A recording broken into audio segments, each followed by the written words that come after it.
오늘 우리에게 주시는 하나님의 말씀을 함께 보겠습니다. 오늘 우리에게 주시는 하나님의 말씀은 신약 성경 고린도전서 15장 10절 말씀입니다. 고린도전서 15장 10절 말씀, 제가 가진 성경으로는 신약 282쪽에 있습니다. 하나님 말씀을 봉독하겠습니다. 오늘도 말씀 가운데 하나님의 귀한 음성을 들으시기 바랍니다. 그러나 내가 나 된 것은 하나님의 은혜로 된 것이니 내게 주신 그의 은혜가 헛되지 아니하여 내가 모든 사도보다 더 많이 수고하였으나 내가 한 것이 아니요 오직 나와 함께 하신 하나님의 은혜로라. 아멘. 할렐루야. 많이 좋아지신 것 같아요. 연초만 해도 잘 안 쳐다보시더니 이제 할렐루야 하면 다 쳐다보시고 반갑게 웃어주시고 얼마나 감사한지 모릅니다. 이렇게 우리가 꼭 엊그제 성탄절에도 만났는데 또 묻기는 좀 그렇지만 그래도 늘 인사하던 대로 한번 여러분께 인사하겠습니다. 한 주간 평안하셨습니까? 평안하셨습니까? 네. 대림절 길다면 길고 짧다면 짧은 대림절 4주를 지나고 이제 성탄의 기쁨도 함께 누리고 어느덧 2025년의 마지막 주일이 되었습니다. 마지막을 알리는 것처럼 이번 한 주간은 어쩐지 교회 마당을 스치는 바람도 제법 매섭다는 느낌까지 들었습니다.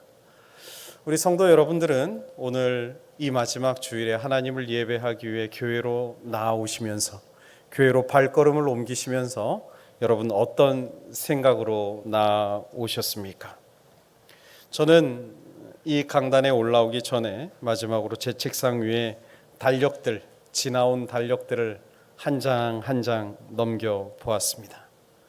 두툼했던 달력 일지인데 이제 마지막 달랑 한 장 남은 그 달력, 그 얇아진 달력을 보면서 문득 가슴 한 구석이 찡해 오는 것입니다. 2025년이라고 하는 시간의 열차를 타고 오늘 이 자리 여기까지 이른 것이 정말 한없는 하나님의 은혜였구나라는 생각이 들었습니다. 하나님의 은혜가 없었다면 분명히 오늘 이 자리까지 오기 힘들었음이 틀림이 없거든요. 그런데 이 생각은 저뿐만이 아닐 겁니다. 우리 성도 여러분들도 그렇게 고백하실 것입니다. 그래서 오늘 이 시간에 우리 성도 간의 교제, 성도 간의 인사를 어떻게 하면 좋을까 생각을 하다가 한번 이렇게 위로하고 축복하면 좋겠다는 생각이 들어서 이렇게 인사했으면 좋겠습니다. 우리 양옆에 계신 분 손을 이렇게 붙잡고 이렇게 인사합시다. 수고하셨습니다. 한 해도 고생이 많았습니다. 네.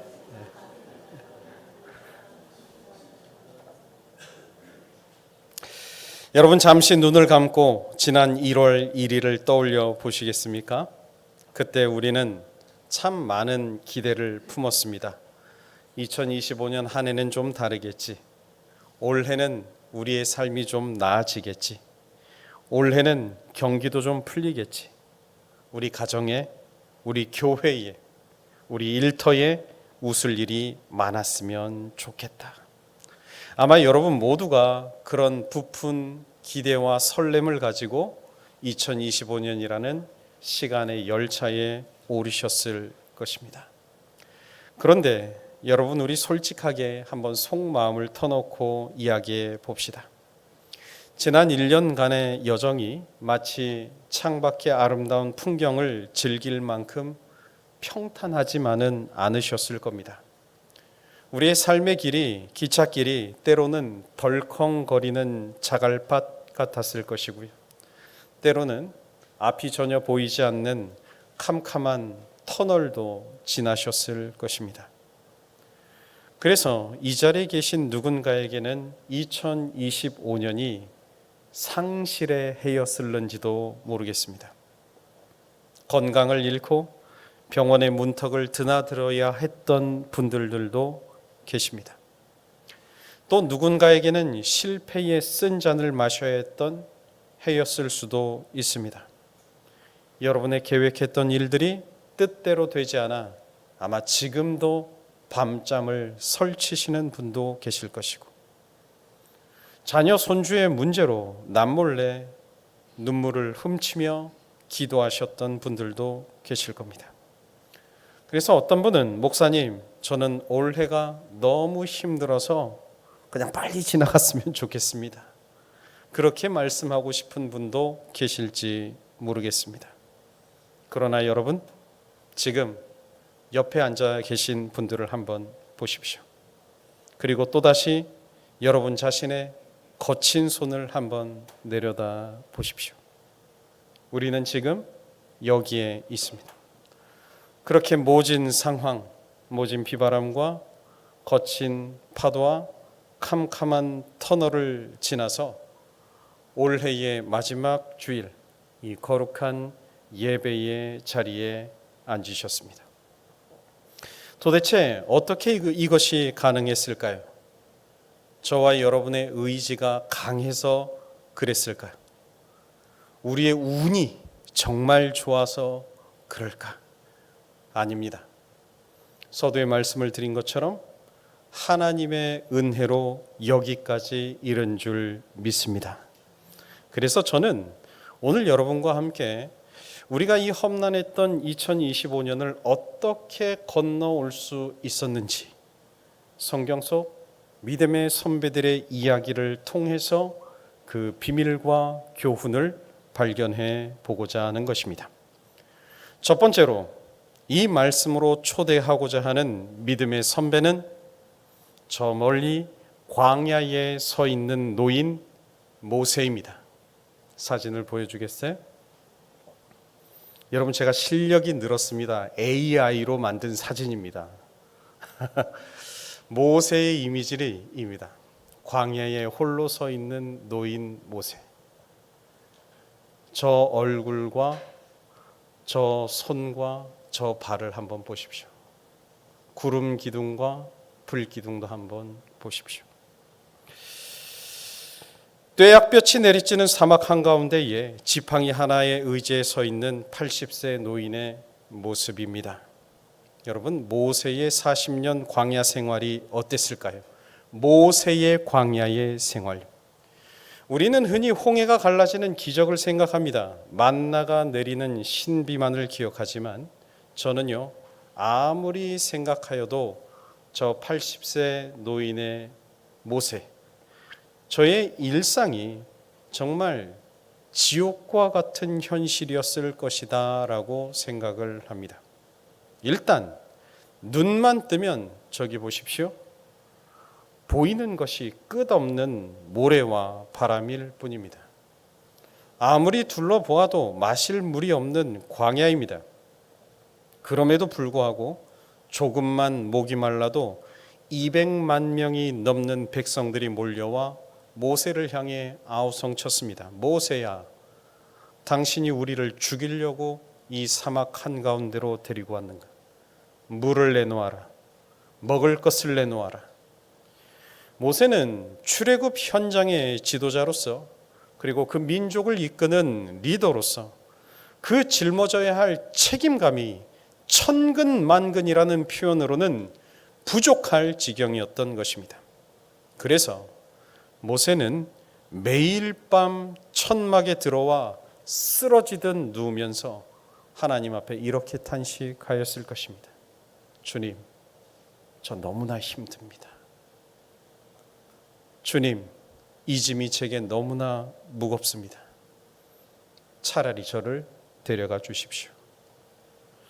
그런데요, 사실 그의 이러한 모습이 아마 여러분 조금만 더 깊이 묵상해 보면 여러분 자신에게도 낯설지는 않을 것입니다.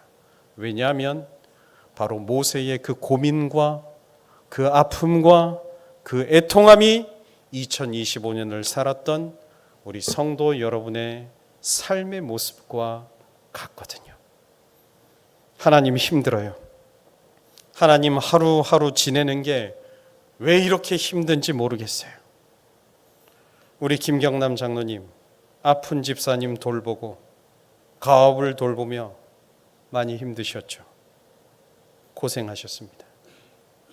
우리 최인욱 장로님, 회사를 경영하며 250명 넘는 사원들을 이끌며 많이 힘드셨죠. 고생하셨습니다. 우리 장창호 집사님, 올해 소를 키우며 뜻하지 않게 소가 죽고 다치고 마음고생하셨죠. 너무 고생하셨습니다. 우리 이재국 집사님, 올해 허리 때문에 많이 아프셨죠. 지금도 많이 힘드시죠. 고생하셨습니다. 우리 이순봉 권사님, 일과 봉사를 겸하면서 마음고생 많으셨죠.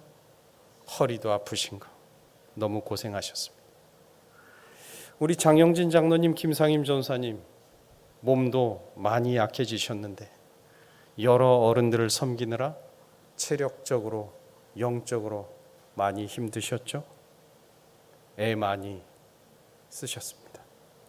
아니, 우리 모든 성도님들 다 그러셨습니다.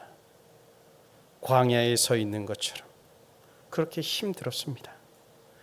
여러분 한번 옆에 있는 분들을 보시면서 아까도 했지만 다시 한번 위로의 인사를 하겠습니다. 힘드셨죠? 고생 많으셨습니다. 애쓰셨습니다. 한번 손을 만져주십시오. 그런데 여러분, 그렇게 힘든데, 그렇게 고생인데요, 여러분이 쓰러지지 않고 버티셨던 비결이 무엇인지 아십니까? 저기 서 있는 저희 옛날 모세가 그랬거든요. 저 거친 광야에서 무려 40년 지냈지만 쓰러지지 않고 완주할 수 있었던 비결이 무엇인가? 모세는 훗날 가나안 땅이 내려다 보이는 그 모압 평지에서 그 200만 명이 넘는 백성들을 앉혀놓고 이렇게 고백을 합니다. 신명기 8장 4절 말씀입니다. 신명기 8장 4절 말씀 우리 같이 한번 읽어보겠습니다. 시작. 이 40년 동안에 내 의복이 헤어지지 아니하였고 내 발이 부르트지 아니하였느니라. 아멘. 주께서 너희를 40년 동안 인도해 주셔서 너희의 의복이 40년 동안 낡지 않았고 너희의 발이 40년 동안 부르트지 아니하였다. 그뿐만이 아닙니다. 매일 아침에 눈을 뜨면 하나님께서 만나와 메추라기를 내려주셨습니다. 반석에서 물을 주셨습니다. 비록 그 음식들이 호텔 뷔페와 같은 화려한 음식들은 아니었지만 그 모든 하나님의 은혜가 그들이 40년 동안 하루하루를 살아낼 그들의 힘과 양식이 되었습니다. 낮에는 타 죽을 것 같은 태양을 막아주는 구름 기둥이 있었습니다. 밤에는 얼어 죽을 것 같은 추위를 막아주는 불 기둥이 있었습니다. 그렇게 광야에 서 있는 모세는 깨달았습니다. 아, 내 힘으로 여기까지 온 것이 아니지. 아, 내 힘으로 이 백성들을 먹여 살린 게 아니지. 나는 그저 하나님께서 주신 이 지팡이만 들고 있었을 뿐 우리를 먹이시고 우리를 입히시고 보호해 주시고 인도하신 분은 오직 하나님이셨구나. 사랑하는 성도 여러분, 우리가 2025년 한 해를 힘들지만 버텨올 수 있었던 힘도 다 하나님께서 먹이시고 입히시고 보호해 주시고 인도해 주셨다. 여러분 믿으십니까? 믿으십니까? 바라기는 모세의 광야를 덮었던 그 하나님의 은혜의 구름 기둥과 불 기둥이 지난 1년 내내 우리의 발걸음을 덮어주셔서 여기까지 왔다. 여러분 기억하고 고백하시고 2026년도에도 더 하나님만 따라가겠습니다. 결단하는 우리 성도 여러분들이 되시기를 주님의 이름으로 축원드립니다. 두 번째로 만날 친구를 소개합니다. 두 번째로 만날 친구는 어두운 동굴 속에 웅크리고 있는 청년 다윗을 소개합니다. 성경에서 만나는 청년 다윗의 삶은요, 어땠을까요? 억울함 그 자체였습니다. 여러분 자세히 보십시오. 다윗이 기름 부음을 받는 과정에 그가 무엇을 잘못했단 말입니까? 자기 자신이 한 것이라고는 아무것도 없었습니다. 다윗은 골리앗과 블레셋의 위기에서 나라를 구하였습니다. 나라에 충성을 다했습니다. 하지만 돌아온 것은 칭찬이 아니라 질투와 살해의 위협뿐이었습니다. 그래서 장인어른이자 왕이었던 사울은 군대를 풀어서 다윗을 죽이려고 쫓아갑니다. 그래서 어제까지는 평안히 집에 있었는데, 어제까지는 평안히 왕궁에 있었는데, 오늘은 저 캄캄한 굴 속 아둘람 동굴 바닥에서 잠을 청해야만 했습니다. 저 차가운 굴바닥에 누웠을 때 다윗의 마음에 들었던 생각은 무엇일까요? 얼마나 억울했을까요? 얼마나 두렵고 분하고 또 외로웠을까요? 하나님, 제가 기름 부음 받은 자라면서요, 이게 뭡니까? 하나님, 내 꼴이 이게 뭡니까? 아마 그 억울함 가운데에 우울증에 걸려도 몇 번은 걸렸을 상황입니다. 그런데 우리 성도님 중에도 이 다윗의 삶이 나의 삶이었구나 여기는 분들도 계실 겁니다. 다윗과 같이 억울하고 분하고 때로는 두렵고 저 화면의 다윗처럼 그저 어두운 동굴 안에서 외로이 시간을 보내신 분들도 계실 겁니다. 가장 믿었던 사람에게 실망하고 인간관계가 끼어져서 마음의 문을 닫아 걸고 싶었던 시간들요, 아무도 내 아픈 마음을 모르는 것 같아 철저한 고립감 속에 계셨던 분들 계실 겁니다. 그런데 여러분 그거 아셔요?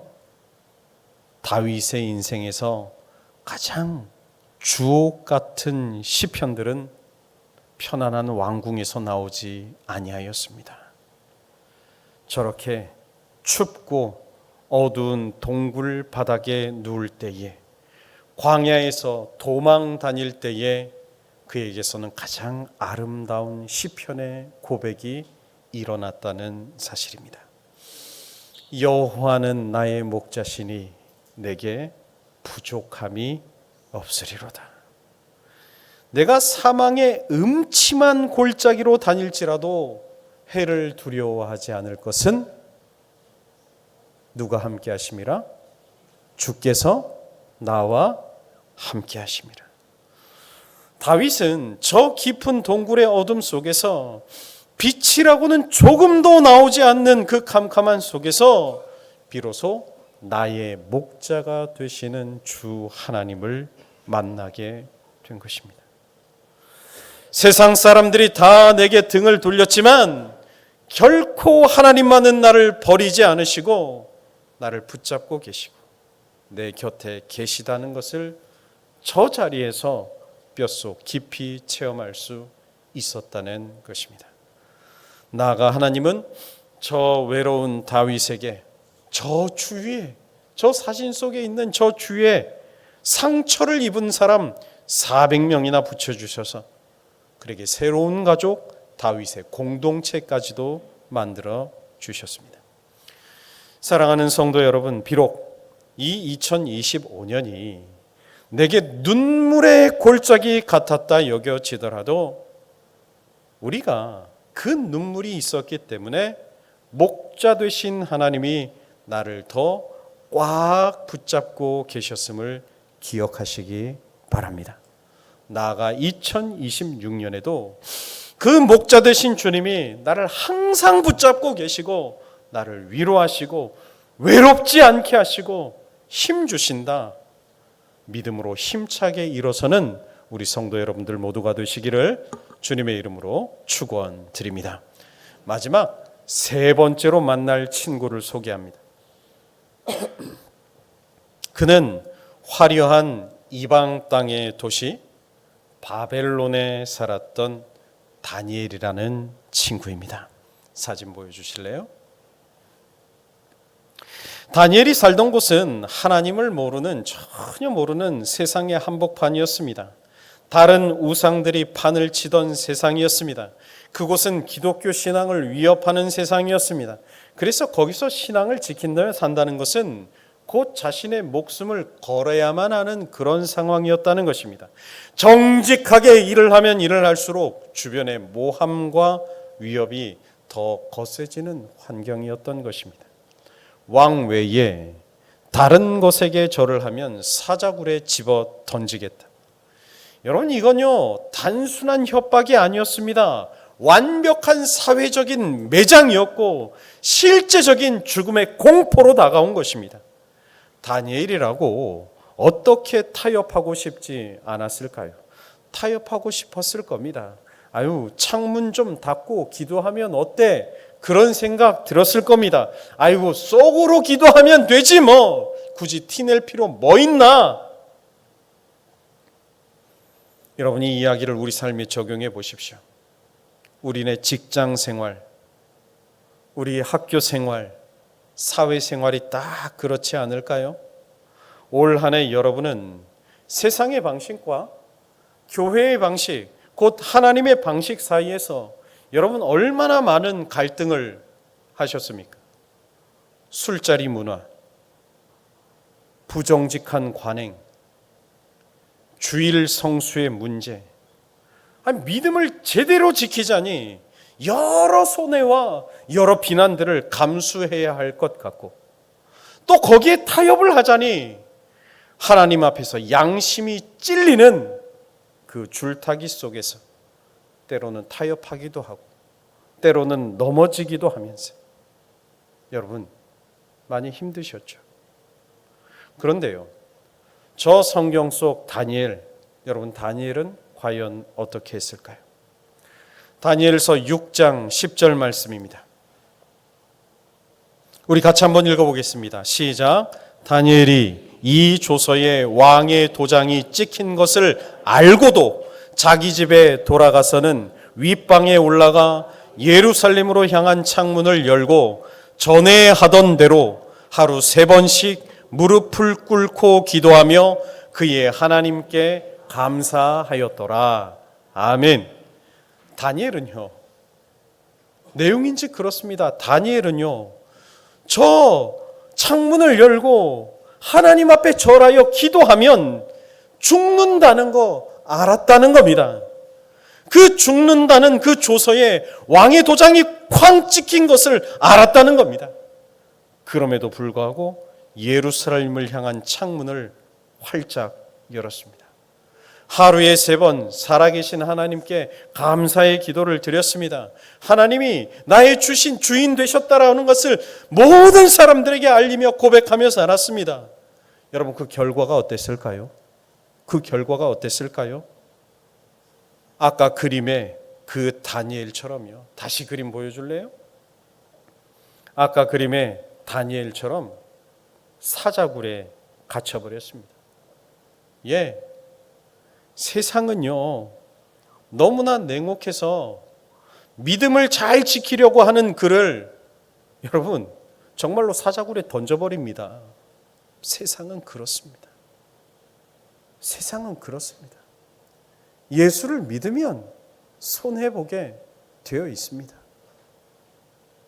그러나 여러분 꼭 기억하셔야 할 건 이 다니엘의 이야기가 그렇게 끝나지 않는다는 사실입니다. 하나님이 천사를 보내어서 저 굶주린 사자의 입들을 완전히 봉해 주시는 겁니다. 다니엘은 털끝 하나 다치지 않았습니다. 무엇이 다니엘을 살렸습니까? 그의 지혜가 다니엘을 살린 것이 아닙니다. 그의 정치력이 다니엘을 살린 것도 아닙니다.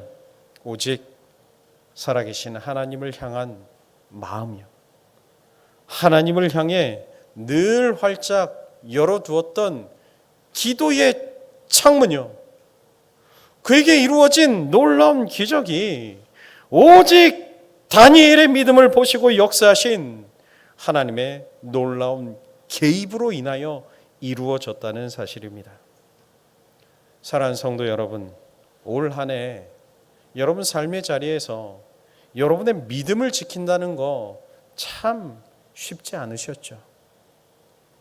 경제 한파라고 하는 사자가, 불경기라고 하는 맹수가, 사료값 폭등과 농사를 지으면 지을수록 손해보는 구조적 문제가 우리의 가정과 사업장과 삶 전체를 집어삼키려고 입을 벌리고 달려들었습니다.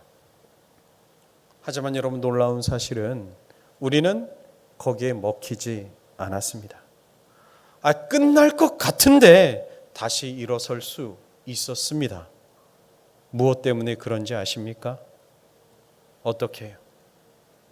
여러분이 지금 이 자리에 계셨기 때문에, 여러분이 예배 때마다, 여러분 새벽 제단마다, 여러분 아침에 일어나서 10분, 저녁에 눕기 전 10분 짧게라도 하나님을 찾았던 그 짧은 그 시간, 아니 운전대를 잡고 짧게라도 열어두었던 그 기도의 창문을 통해서 하나님의 손길이 들어와 우리를 덮쳐오는 문제들의 입을 막아주셨기 때문임을 믿으시기 바랍니다. 바라기는 살아계신 하나님을 향해 여러분 2026년도에는 더 손을 높이 드십시오. 더 손을 높이 들고 하나님을 바라보십시오. 기도의 창문 요만큼 열었던 것들을 이제 좀 더 활짝 열어보십시오. 그래서 여러분의 삶에도 다니엘처럼 하나님의 놀라우신 개입하심과 보호하심이 여러분 삶의 일상이 되시기를 주님의 이름으로 축복합니다. 오늘 한 해를 마무리하면서 성경이 보여준 위대한 믿음의 조상 모세와 다윗과 다니엘의 삶을 보았습니다. 모세의 광야를 기억하십시오. 다윗의 캄캄한 동굴을 기억하십시오. 다니엘의 사자굴 기억하십시오. 이 상황은 비록 시대가 다르고 모습은 다르게 보일지 모르지만 결국 오늘 저와 여러분들이 살아가는 세상 속 이야기인 것입니다. 그리고 그 모든 상황을 극복하게 하신 단 하나의 힘, 그것을 우리는 은혜라고 고백을 합니다. 모든 것이 은혜인 줄 믿습니다. 내 삶의 모든 것이 하나님 내려주신 은혜인 줄 믿습니다. 이제 마지막으로 오늘 본문인 고린도전서 15장 10절 말씀을 다시 한번 우리 한 목소리로 고백해 보겠습니다. 시작. 그러나 내가 나 된 것은 하나님의 은혜로 된 것이니 내게 주신 그의 은혜가 헛되지 아니하여 내가 모든 사도보다 더 많이 수고하였으나 내가 한 것이 아니요 오직 나와 함께 하신 하나님의 은혜로라. 아멘. 바울은요, 제가 몇 차례 설교를 통해서 말씀드렸지만 저 서신서가 쓰여지던 시기가 정말 지독하게 기독교가 박해를 받던 시기였거든요. 그래서 바울 자신도 선교 여행을 하면서 엄청난 고난과 핍박과 모진 매와 수치를 당해야 했습니다. 그래서 고린도 교인들을 향해서 자신을 소개할 때 그렇게 고백하는 겁니다. 내가 정말 수고했다고요. 앉아서 기다리던 다른 제자들보다 더 모진 고통을 당했다고요. 수고했다고요. 내가 정말 열심히 뛰었다고요. 그런데 그 모든 것들이 내가 한 것이 아니라 오직 나와 함께 하신 하나님의 은혜였다 고백하며 자신을 인도하시고 보호하신 주님의 사랑을 찬양하는 것입니다. 바라기는 오늘 이 사도 바울의 찬양과 고백을 여러분의 마음에 담아 돌아가십시오. 하나님 붙잡고 계신 그 은혜의 줄을 오늘도 우리가 꽉 붙잡을 때 모세의 광야도 다윗의 굴도 다니엘의 사자굴도 능히 이길 수 있음을 기억하고 2025년처럼 하나님 붙잡아 주신 은혜에 감사하며 또 2026년에는 더 그 줄을 붙잡겠습니다 고백하는 사랑하는 성도 여러분 모두가 되시기를 주님의 이름으로 축원드립니다. 사랑과 은혜가 풍성하신 하나님 아버지, 오늘 우리는 2025년의 마지막 주일 주님 전에서 이 한 해를 돌아봅니다. 돌아보니 우리의 모든 발자국마다 주님의 은혜가 묻어있지 않은 곳이 없음을 고백하며 감사를 드립니다.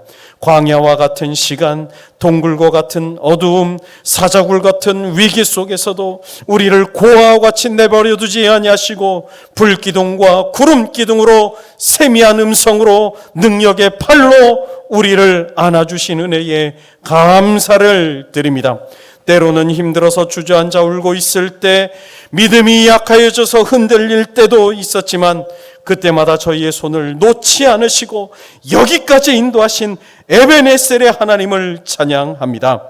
이제 2025년의 모든 아픔과 상처와 후회와 두려움들 다 뒤로 던지게 하시고 기도의 창문을 활짝 열어 오직 나를 붙잡고 계신 그 하나님의 은혜의 줄만 붙잡고 승리하는 우리 삼가리 온 성도들 되게 하여 주시옵소서. 감사드리며 우리 주님 예수님의 이름으로 기도드립니다. 아멘.